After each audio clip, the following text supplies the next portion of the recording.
Oh, what Good. I'm doing is I'm writing down information, so I am as Yeah. all the Yeah. conversation and everything, even with the consultation with the supervisor. So I'm Yeah. recording everything as part of on the account. You know, Yeah. yeah. So Sylvia, you know, so I can only make you aware of what's going to happen. You know, of I know. whatever situation. I know. And You're you know, doing your job.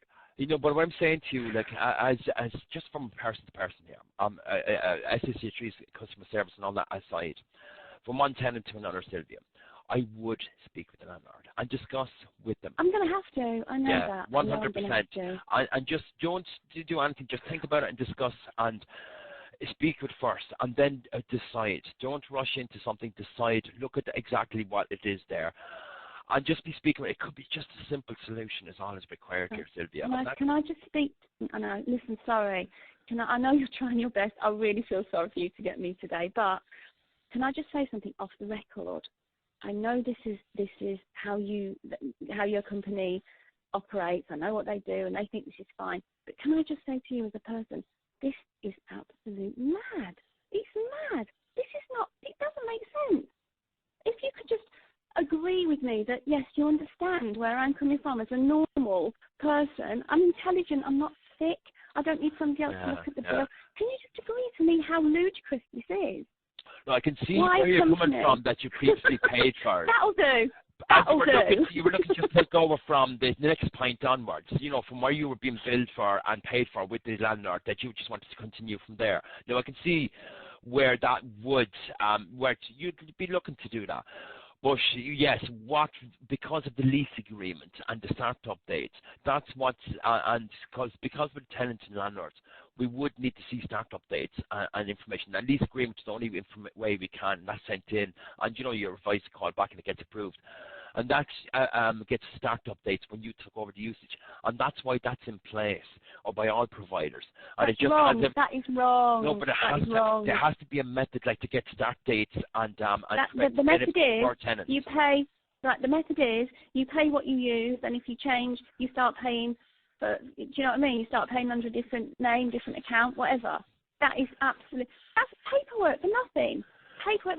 Can I just ask you then about that bill I just told you about, the one that Jenny's got? She's not going to pay it, so she's waiting for the final meter reading for her.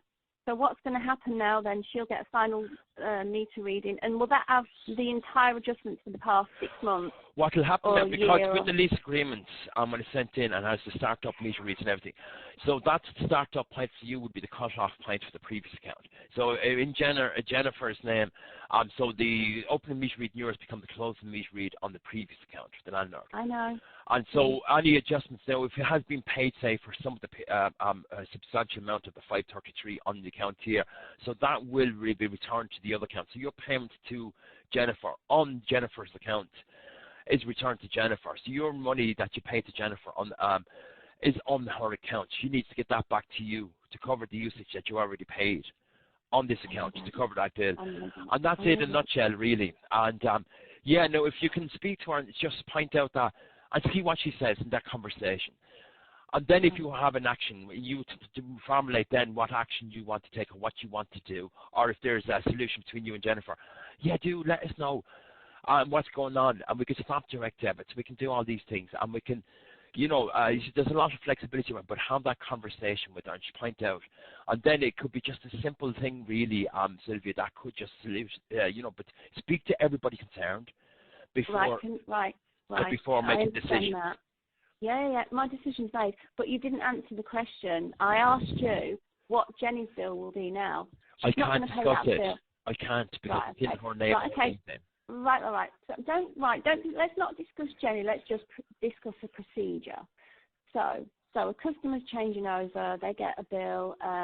It's estimated. The new customer rings in with the reading for her. So that bill that was sent to the old customer, will that be replaced with a new bill with the reading that the new customer gave? Right, in the last year. And then you just... When you say... No, what do you mean, like? I mean, so... wait, when you say the old customer, like, it's all based on supplied information. Now, the startup meter reads and everything like that. What's happened in your account, simply, really, is when you took over the account. No, stop. I've got to rethink. So, when you receive a bill from you, if it's estimated and a reading is sent in, then that bill is stopped and a new one is sent out with the reading, isn't it?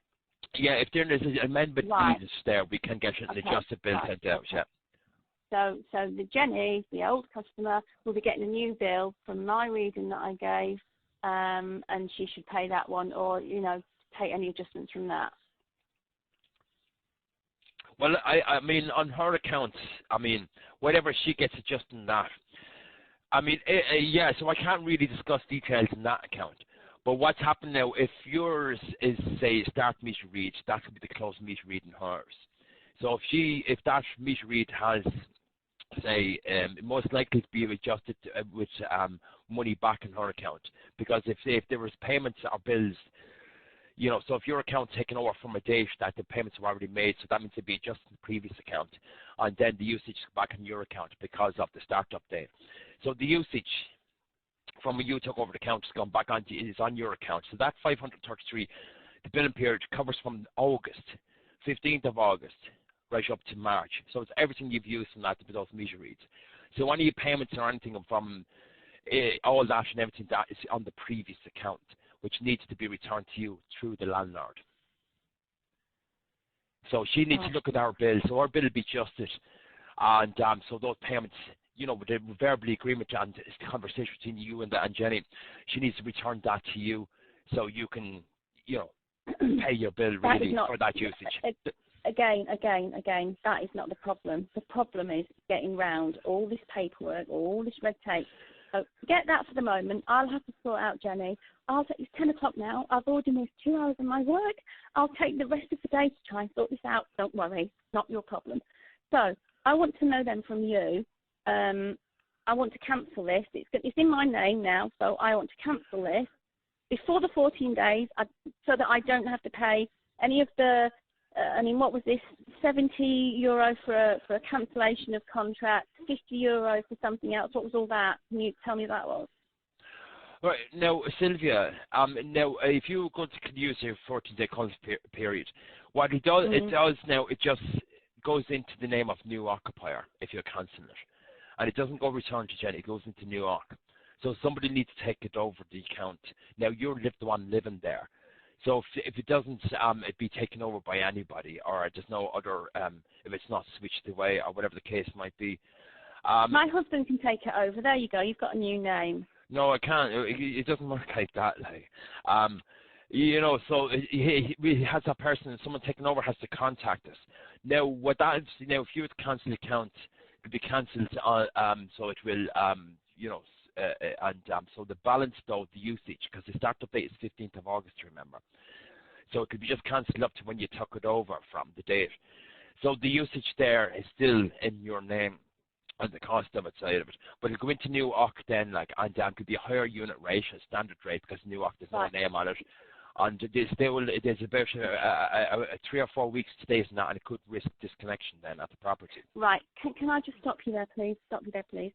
What I'm going to do is then, shame on you for saying risk disconnection. I think that's absolutely despicable when nothing is done. But if no one takes over, anyway, Sylvia, property in the name of new occupier, and no one takes it over, right. We don't know if there's anyone living there. See, if no one takes over and there's the name of new occupier for health and safety grounds, any property, no one takes it over. Yeah, but some places are left empty, and they're going to new occupier. Sorry, for health and safety, they can't have live electricity in an empty home. Now, if someone takes it over, that shows there's someone living there. And that's what the new occupier by all providers is that. I live here. I know that. We were both aware of that. Forget that. Aware of that. Excuse my laughing. It's just that trumps everything, health and safety. Right. So this is what I'm going to do. I'm going to come off the phone with you. I'm going to contact the new provider. I'm going to give them my whole situation and see what they can do for me, because this, I can't hand on heart feel comfortable with a company that has all this nonsense of policies, and I'm not doing it. So thank you so much for putting up with me, although you shouldn't have to, because this is ludicrous. This isn't business. This is just ludicrous. So I'm going to contact a new provider, see what they can do.